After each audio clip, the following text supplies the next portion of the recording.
माननीय प्रधानमंत्री जी, वैदिक सभ्यता और सिंधु घाटी सभ्यता के मुख्य निवास स्थान पानीपत हरियाणा से सुश्री सुमन रानी, जो कि एक शिक्षिका है, आपके समक्ष अपना प्रश्न रखना चाहती है। सुश्री सुमन रानी मैम, कृपया अपना प्रश्न पूछिए। महोदय जी, मैं Suman Rani, TGT social science, DAV police public school Panipat से। सर, मेरा आपसे प्रश्न है कि नई शिक्षा नीति छात्रों को उनके कौशल को विकसित करने में नए अवसर कैसे प्रदान करेगी? धन्यवाद महोदय।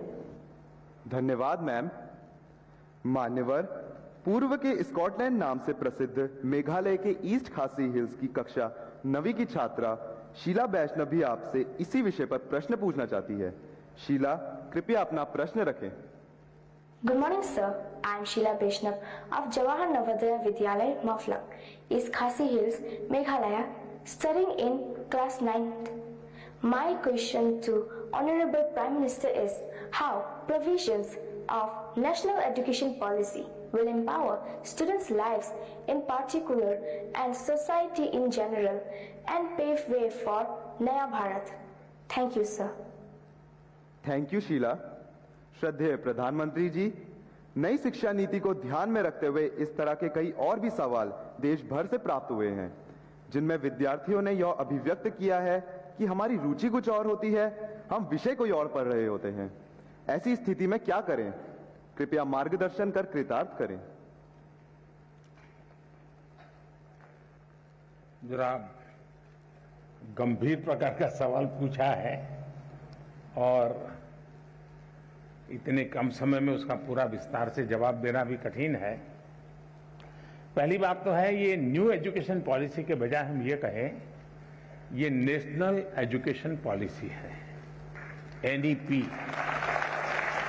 कुछ लोग एन को न्यू कहते हैं, एक्चुअली ये नेशनल एजुकेशन पॉलिसी है। और मुझे अच्छा लगा कि आपने पूछा, शायद दुनिया में शिक्षा की नीति निर्धारण में इतने लोगों का इन्वॉल्वमेंट हुआ होगा, इतने स्तर पर हुआ होगा, ये अपने आप में शायद एक बहुत बड़ा वर्ल्ड रिकॉर्ड है।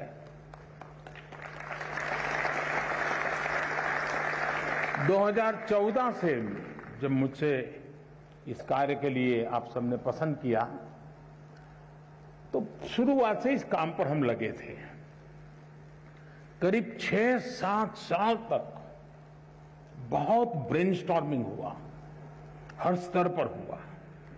गांव के शिक्षकों के बीच हुआ, गांव के स्टूडेंट्स के बीच हुआ, शहर के शिक्षकों के बीच हुआ, शहर के स्टूडेंट्स के बीच हुआ। बॉयज स्टूडेंट्स ने कहा, गर्ल्स स्टूडेंट्स ने कहा, दूर सुदूर पहाड़ों में, जंगलों में, यानी एक प्रकार से हिंदुस्तान के हर कोने में सालों तक इस विषय पर ब्रेनस्टॉर्मिंग हुआ। उस सब के जिस तैयार किए गए और देश के बहुत ही अच्छे विद्वान, और वो भी आज के युग को ध्यान में रखते हुए जो लोग साइंस और टेक्नोलॉजी से जुड़े हुए थे, ऐसे लोगों के नेतृत्व में इसकी विशद चर्चाएं हुई। उसमें से एक ड्राफ्ट तैयार हुआ। उस ड्राफ्ट को फिर लोगों के बीच में भेजा गया और 15-20 लाख इनपुट्स आए। यानी इतना बड़ा एक्सरसाइज, इतनी व्यापक एक्सरसाइज, उसके बाद एजुकेशन पॉलिसी आई है। और ये एजुकेशन पॉलिसी को मैंने देखा है कि पॉलिटिकल पार्टी, सरकार कुछ भी करें तो कहीं न कहीं से तो विरोध का स्वर, कुछ न कुछ तो हर कोई मौका ढूंढता रहता है। लेकिन अब मेरे लिए खुशी की बात है कि नेशनल एजुकेशन पॉलिसी का हिंदुस्तान के हर तबके में पुरजोश स्वागत हुआ है। और इसलिए इस काम को करने वाले सब अभिनंदन के अधिकारी, लाखों लोग हैं जिन्होंने इसको बनाया है। ये सरकार ने नहीं बनाया है, देश के नागरिकों ने बनाया है, देश के विद्यार्थियों ने बनाया है, देश के टीचर्स ने बनाया है और देश के भविष्य के लिए बनाया है।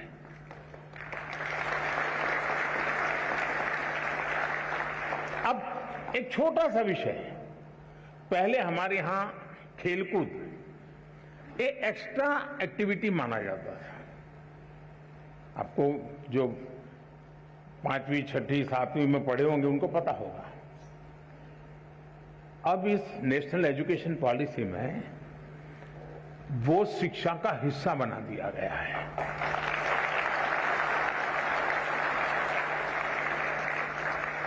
यानी खेलकूद खेलना खिलने के लिए बहुत अनिवार्य होता है। बिना खेले कोई खिल नहीं सकता। अगर आप खिलना चाहते हैं, खुलना चाहते हैं, तो खेल जीवन में बहुत जरूरी है।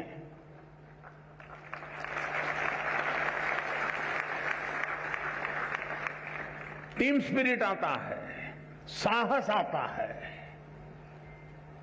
अपने प्रतिस्पर्धी को समझने की ताकत आती है। ये सारी किताबों में से जो सीखते हैं खेल के मैदान में आसानी से सीख सकते हैं, लेकिन वो पहले हमारी शिक्षा व्यवस्था से बाहर था, एक्स्ट्रा एक्टिविटी था, उसको प्रतिष्ठा दी। अब आप देखते हैं कि परिवर्तन आने वाला है और इन दिनों खेलकूद में जो रुचि बढ़ रही है तो उसको एक प्रतिष्ठा मिली है। फर्क, मैं एक ऐसी चीज बता रहा हूं कि जो आपको ध्यान में आए। कहने के लिए तो मेरे पास बहुत सारी चीजें हैं। उसी प्रकार से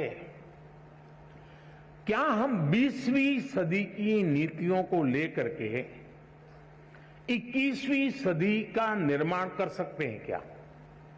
मैं आप लोगों से पूछता हूं। 20वीं सदी की सोच, 20वीं सदी की व्यवस्था, 20वीं सदी की नीति, इससे 21वीं सदी में आगे बढ़ सकते हैं क्या? जरा जोर से बताइए ना। नहीं बढ़ सकते ना। तो हमें 21वीं सदी के अनुकूल अपनी सारी व्यवस्थाओं को, सारी नीतियों को ढालना चाहिए कि नहीं ढालना चाहिए?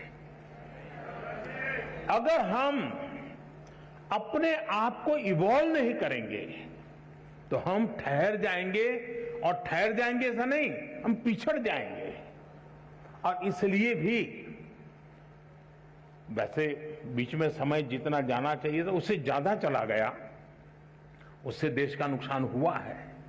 लेकिन अब जब हम पहुंच चुके हैं, अब जैसे आज हम देखते हैं कि कभी कभार मां बाप की इच्छा के कारण, रिसोर्सेज के कारण, नजदीक में व्यवस्था के कारण हम अपनी इच्छा के शिक्षा के लिए आगे नहीं बढ़ पाते हैं,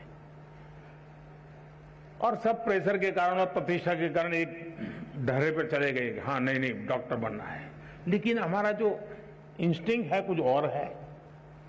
मुझे वाइल्ड लाइफ में इंटरेस्ट है, मुझे पेंटिंग में इंटरेस्ट है, मुझे टेक्नोलॉजी में इंटरेस्ट है, मुझे साइंस में इंटरेस्ट है, मुझे रिसर्च में इंटरेस्ट। अब कारणों से मेडिकल में तो चला गया, पहले तो गए हैं, तो फिर इस पाइपलाइन में यहां घुसे आप तो आपको वहां ही निकलना पड़ेगा दूसरे छोर पे।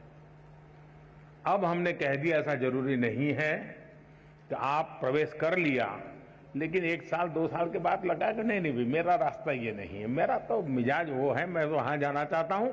तो अब नेशनल एजुकेशन पॉलिसी आपको नए रास्ते पर जाने का अवसर देती है, सम्मान के साथ अवसर देती है।